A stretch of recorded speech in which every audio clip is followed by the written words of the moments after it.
Hello guys, আসসালামু আলাইকুম। আশা করি আপনারা সবাই ভালো আছেন। আল্লাহর রহমতে আমরা অনেক অনেক ভালো আছি। এই তো আমি ইলিশ মাছ রান্না করব। এর জন্য আমি শিলপাটায় একটু মশলা বেটে নেব। এইভাবে মশলা বাটলে অনেক মজা হয়।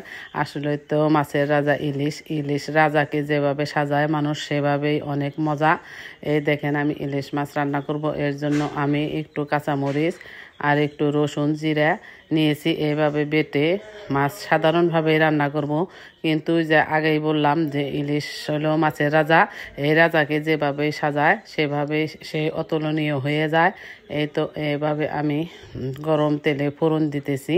ফোড়ন দিয়ে আমি সাধারণভাবে রান্না করে খাবো, কারণ এই ইলিশ মাছ যেভাবে রান্না করি না কেন সেভাবে অনেক স্বাদ লাগে, অনেক মজা টেস্ট হয়।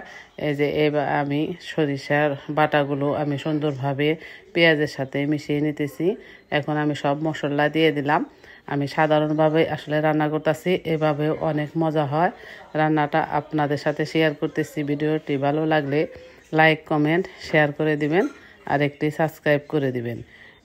ইলিশ মাছ যখনই খাই তখনই আসলে জিভের জল আসে।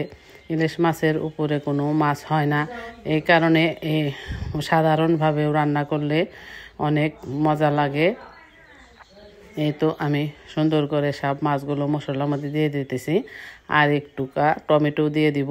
টমেটো দিলে তো মাছের স্বাদ আরও দ্বিগুণ বেড়ে যাবে, কারণ এখন শীতের সময় অনেক টমেটো সবজি এগুলো পাওয়া যায়, কিন্তু ইলিশ মাছে আসলে অত সবজি এবার দিলাম না।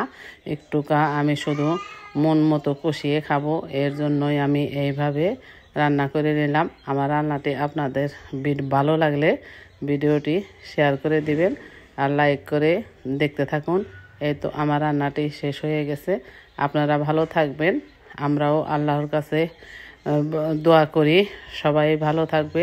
আল্লাহ হাফেজ।